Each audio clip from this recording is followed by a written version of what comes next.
कसे आहात सर्व? मस्त आहात ना? मस्तच राहा सर्वांना. सर्वप्रथम श्री स्वामी समर्थ. तुम्हाला सर्वांना आजचा दिवस खूप छान आनंदाचा आणि आरोग्यदायी जाओ. तर जसं आपल्या व्हिडिओमध्ये नेहमी मी तुमच्यापर्यंत काही ना काही नवीन गोष्टी किंवा काही ना काही नवीन माहिती जी मला मिळत असते ती तुमच्यापर्यंत पोहोचवण्याचा प्रयत्न करत असते. तर आज मी एका ठिकाणी आली आहे की जिथे तुम्ही थंबनेल तर आपलं बघितलं असेल की कशाच्या रिलेटेड आपला व्हिडिओ आहे. तर मीही माझ्या घरी सुद्धा अशा काही गोष्टी केल्या आहेत वास्तूच्या रिलेटेड. की वास्तू जसं आपण म्हणतो की प्रत्येक गोष्टीला वास्तू तथास्तु म्हणत असते. तर सुरुवात ही तिथूनच होते आपली प्रत्येक गोष्टीची. पण त्या बाबतीत बऱ्याचशा गोष्टी आपल्याला माहिती नसतात. त्याचे जे तज्ज्ञ असतात तर तज्ज्ञांकडून आपल्याला त्या गोष्टी माहिती करून घ्यायच्या असतात. तर तसंच मला माझी भेट दादांसोबत झाली. आणि दादा, तुम्ही तुमचं इंट्रोडक्शन थोडंसं द्या मला. माझं नाव आनंद जोशी, मी ठाण्याला राहतो आणि वास्तू संदर्भातली जी काही कामं असतील ती मी गेले 20 वर्ष करत आहे. माझ्या गुरूंकडनं मी शिकलेलो आहे. आणि वास्तू हा एक अविभाज्य भाग आहे तुमच्या जीवनाचा. आणि एक तुम्हाला जसं तुम्ही ज्योतिषाकडे जाता काही गोष्टी विचारायला, तसंच वास्तू हा तुमच्या जीवनाचा पार्ट आहे. कारण तुम्ही ज्या वास्तूमध्ये राहता ती वास्तू जर का चांगली असेल तर तुमच्या येणाऱ्या अडचणी कमी होत जातात आणि त्याचा फायदा तुम्हाला होतो. बरोबर. तर कसं आहे ना, आपण म्हणजे आत्ताची जी पिढी आहे ती आपण लाईफस्टाईलकडे जातो. आपण भरमसाठ पैसे खर्च करतो आपल्या घरासाठी. पण ह्या ज्या छोट्या गोष्टी असतात ना, ह्याच्यामुळे आपल्याला कितीही पैसे जरी आपण घरासाठी खर्च केले पण तरी त्यामुळे बऱ्याचशा अडचणी येतात. आणि त्या कधी कधी आपल्याला कळतही नाही की हे कशामुळे होत आहे आपल्या आयुष्यामध्ये. तर मला तुम्ही दादा सांगा की पहिली गोष्ट तर म्हणजे वास्तुशास्त्र म्हणजे नक्की थोडक्यात अगदी की काय आहे वास्तुशास्त्र? वास्तुशास्त्र हा निसर्गाचं संतुलन, 5 एलिमेंट्स म्हणजे पंचतत्व, गुरुत्वाकर्षण शक्ती, सूर्यापासून मिळणारी कॉस्मिक एनर्जी आणि 8 दिशा ह्यांचं योग्य प्रमाणातलं संतुलन म्हणजे वास्तुशास्त्र. तुम्ही प्रत्येक तत्वाचा, प्रत्येक दिशेचा आणि प्रत्येक एनर्जीचा जर का योग्य रीतीने वापर केला तर तुम्हाला त्याच्यातनं 100% आउटपुट मिळतं आणि तुमच्या येणाऱ्या अडचणी कमी होतात. बरोबर. आता माझ्या घरामध्ये जसं माझं जो स्वयंपाकघर आहे तर ते पश्चिमेला आणि नैऋत्येकडे आहे. तर मला म्हणजे बरेचसे आजार जेव्हापासून मी घरी शिफ्ट केलं तर तेव्हापासून बरेचसे आजार मला जाणवतात. तर जेव्हा मी काय बघते वास्तूविषयी माहिती वाचते किंवा बघते व्हिडिओजमध्ये तर त्या गोष्टी मला भरपूरशा रिलेट होतात की खरोखर ह्या गोष्टींमुळे सुद्धा हे होत असेल. तर असं म्हणजे अशा गोष्टी होतात का की समजा आपल्या वास्तूमध्ये काही दोष असतील? बेसिक याच्यातली गोष्ट अशी आहे की पंचतत्व, प्रत्येक आपल्या ज्या उपदिशा आहेत त्यांना जास्ती महत्त्व आहे. कारण त्या उपदिशांमध्ये 2 दिशांची एनर्जी एकत्र येत असते आणि प्रत्येक तत्व, एक तत्व दुसऱ्या तत्वामध्ये मिक्स झालं तर आपण म्हणतो की एक टर्ब्युलन्स म्हणजे एक विचलता येते त्याच्यामध्ये आणि त्याच्यामुळे निगेटिव्ह एनर्जी क्रिएट होते आणि त्या निगेटिव्ह एनर्जीमुळे आपल्याला काही त्रास होऊ शकतात. तर आता कसं आहे ना, यूट्यूबवरती बरेचसे वास्तुतज्ञ आहेत आणि बऱ्याच जणांचे विचार आणि त्यांची माहिती वेगवेगळी असते. त्याच्यामुळे बऱ्याचदा आपल्याला कन्फ्युजन सुद्धा होतं की आपण एकाची एक गोष्ट ऐकतो मग दुसरा व्यक्ती त्याबद्दल दुसरं काहीतरी सांगतो. तर म्हणून प्रॉपर म्हणजे आपण एखाद्याच व्यक्तीवरती विश्वास ठेवून आपण ती गोष्ट जेव्हा करतो ना तेव्हा ती मला असं वाटतं की ती बरोबर पूर्णत्वाला जाते. जर 10 ठिकाणच्या गोष्टी ऐकतात. नैसर्गिक नियम हे सारखे आहेत की ते कुठलाही वास्तुशास्त्रज्ञ असला तरी बदलत नाही. फक्त तुम्ही त्याचं त्या माणसाला असलेल्या गरजेप्रमाणे ॲप्लिकेशन कसं करताय, त्या माणसाची गरज काय आहे आणि त्याला तुम्ही कसं अरेंजमेंट करून देताय हे महत्त्वाचं. तर आता समजा नवीन घर मला घ्यायचे किंवा नवीन घर एखाद्याला घ्यायचे तर बेसिक काय गोष्टी आहेत की त्या त्यांनी चेक केल्या पाहिजे? शक्यतो जे डायरेक्शन बघताना कुठल्याही घराचं तुम्ही जेव्हा डायरेक्शन चेक करता ते घराच्या मध्ये उभं राहून चेक करावं, दरवाजातलं चेक करून. आपल्या घराच्या ज्या उपदिशा असतात त्यांना जास्ती महत्त्व आहे आणि त्या दिशांमध्ये जी तत्व आहेत त्या तत्वांच्या प्रत्येक तत्वाची एक स्पेसिफिक एनर्जी आहे किंवा एक त्याचं कार्यपद्धती आहे. आणि त्या तत्वामध्ये जर का दुसरं कुठलंही तत्व, जसं उदाहरणार्थ अग्नी आणि पाणी, पाण्याच्या ठिकाणी जर का अग्नी असेल तर हे दोन्ही विरुद्ध तत्व आहे. तर त्याच्यामुळे एक ऋणभार किंवा निगेटिव्ह एनर्जी क्रिएट होते आणि त्या निगेटिव्ह एनर्जीचा त्रास आपल्याला होतो. म्हणून ज्या वेळेला तुम्ही एखादी गोष्टीची अरेंजमेंट करता किंवा एखादं नवीन घर तुम्हाला घ्यायचं आहे, त्यावेळेला तुम्ही जो काही डायरेक्शन्स बघता त्या घराच्या मध्यभागातनं बघावं आणि प्रत्येक घराची जी आउटर बॉर्डर असेल ते संपूर्ण घर आहे. प्रत्येक रूमला असं वेगवेगळी दिशा बघायची आवश्यकता नाही. आणि समजा आता म्हणजे कसं आपल्याला हव्यात तशाच दिशा कधी कधी परफेक्ट मिळतही नाही, पण आपले म्हणजे एक मजबुरी असते की आपल्याला ते घ्यायचंच असतं घर. तर मग अशा वेळेला वास्तुशास्त्रामध्ये त्याला काय म्हणजे अशा वेळेला जर का तुम्ही नवीन घर घेत असाल तर नवीन घर घेताना त्याच्यातल्या ज्या बेसिक क्रायटेरिया आहेत, म्हणजे साधारण पूर्व किंवा उत्तर ही जर का तुम्हाला उघडी विंडोज असलेली मिळाली तर त्या घरामध्ये भरपूर कमी प्रॉब्लेम येतात आणि त्याचा फायदा भरपूर लोकांना होऊ शकतो. तुम्ही घराचा जो मुख्य दरवाजा आहे तो सध्याच्या फ्लॅट्सच्या प्लॅनिंगमध्ये ठरवू शकत नाही, पण दरवाजा हा एक अंग आहे. अशा बाकीच्या पण बऱ्याच गोष्टी असतात. तत्वांप्रमाणे तुम्ही जर का घराचं इंटिरियर करताना इंटिरियरच्या आधी तुम्ही जर का वास्तू कन्सल्टंटची मदत घेऊन जर का त्याचं प्लॅनिंग प्रॉपर केलं तर तुम्हाला नंतर त्याचे बेनिफिट भरपूर होतात आणि कमीत कमी ऊर्जा एकमेकांमध्ये मिक्स होण्याचं प्रमाण कमी होतं. आणि मग ज्या ठिकाणी अगदीच अनिवार्य असतात काही गोष्टी की ज्या आपण बदलू शकत नाही, तर तेवढ्यापुरती आपण त्याला रेमेडियल मेजर्स किंवा काही उपाययोजना करून त्याची जी निगेटिव्ह एनर्जी असते ती आपण कमी करू शकतो. आणि समजा आता म्हणजे आमचं जुनं घर आहे, तर आता आम्हाला नवीन घर घेता येत नाहीये, पण जुन्या घरात ऑलरेडी बऱ्याचशा गोष्टी माहिती नव्हत्या, तर त्याच्यामुळे त्या चुकीच्या झाल्यात. मग तिथे आपण काय करू शकतो?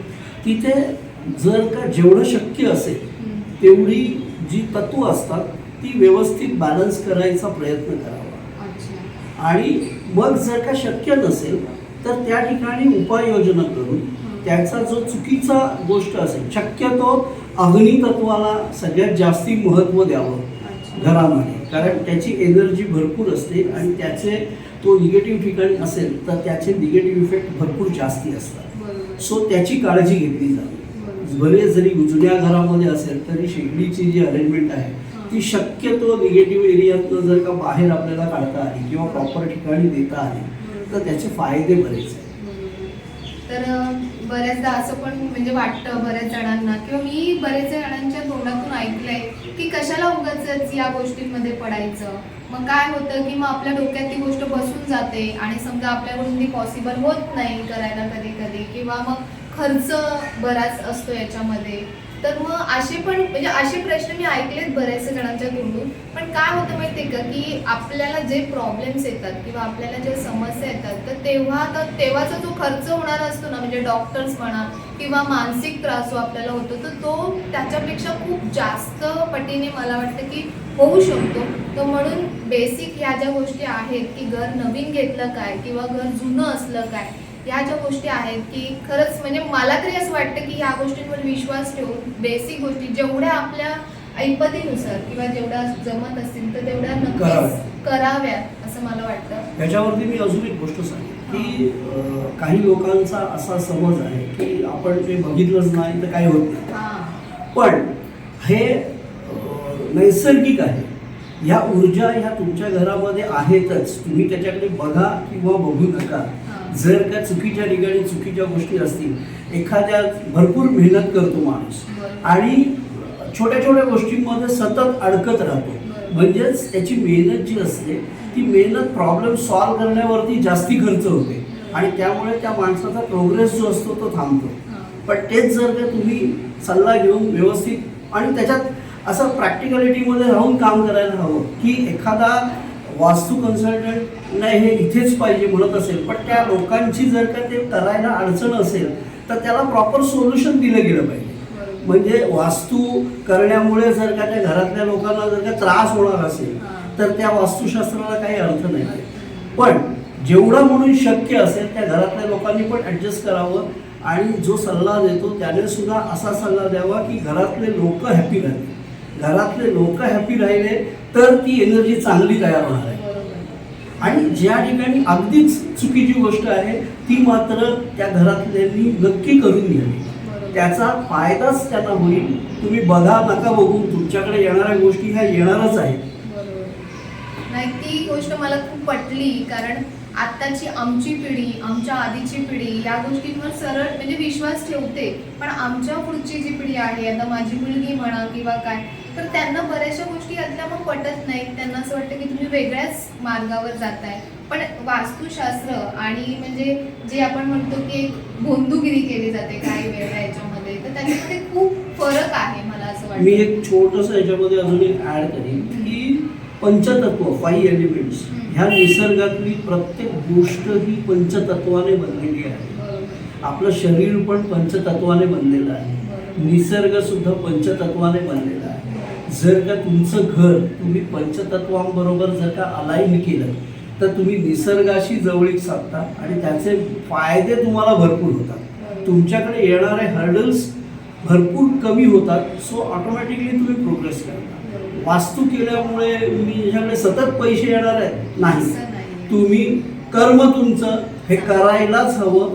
ते कर्म तुम्ही जेवढं काम करणार तेवढे पैसे येणार. बरोबर. पण कर्म करताना अडचणी येऊ नयेत हां. म्हणून वास्तुशास्त्र एक सपोर्टिव्ह रोल आहे बरोबर. की तुमच्या येणाऱ्या अडचणी कमी करण्यासाठी. कमी करण्यासाठी ही दादानी खूप चांगली गोष्ट सांगितली की खरंच आहे की आपलं कर्म चांगलं असणं महत्त्वाचं आहे. जर आपण खूप सारी, जसं मला तुम्ही कमेंट्स करतात की ताई खूप देवाची पूजा करतो पण तरी पण घरात बऱ्याचशा गोष्टी व्यवस्थित होत नाही, तर मग मी नेहमी तुम्हाला सांगत असते की फक्त देवपूजा करणं किंवा देवाची भक्ती करणं हेच नाही, तर तुम्ही आपल्या रोजच्या आयुष्यामध्ये सुद्धा तुम्ही कसं वागता, कोणाला कसं ट्रीट करता, कोणाबद्दल कसा विचार करता, ह्या सगळ्या गोष्टी त्याला रिलेट असतात. पण आपण जे म्हणजे करतोय मेहनत, तर त्याला चांगली जोड मिळावी, आपल्या घरातून ती प्रत्येक गोष्टीची सुरुवात व्हावी.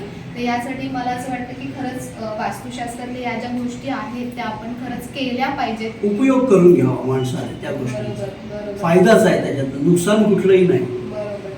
तर अशा काही छोट्या गोष्टी तुम्हाला जशा जमतील तर तशा तुम्ही वास्तुतज्ञांना कन्सल्ट करा आणि त्याच्यानुसार म्हणजे फक्त यूट्यूबचे व्हिडिओ बघून आपण घरात करायचं नाही. काही गोष्टी त्याच्यामध्ये चुकीच्या सुद्धा होऊ शकतात ना, आणि आपलं मग बघण्याचं त्या गोष्टीकडे प्रॉस्पेक्ट खूप चेंज होतो. मग आपण सगळ्याच गोष्टींमध्ये ते बघायला जातो की मी इथे काय करू, इथे मग मी ही वस्तू ठेवली तर कसं वाटेल, मग इथे ही वस्तू ठेवू का, असं प्रत्येक म्हणजे असं सगळ्याच गोष्टीत आपल्याला बघणं जरुरी असतं का त्यासाठी. बरोबर. याच्यामध्ये कसं आहे की बेसिक जे तत्व आहेत त्यांचं अलाइनमेंट, त्यांचं बॅलन्सिंग हे सगळ्यात इम्पॉर्टंट गोष्ट आहे.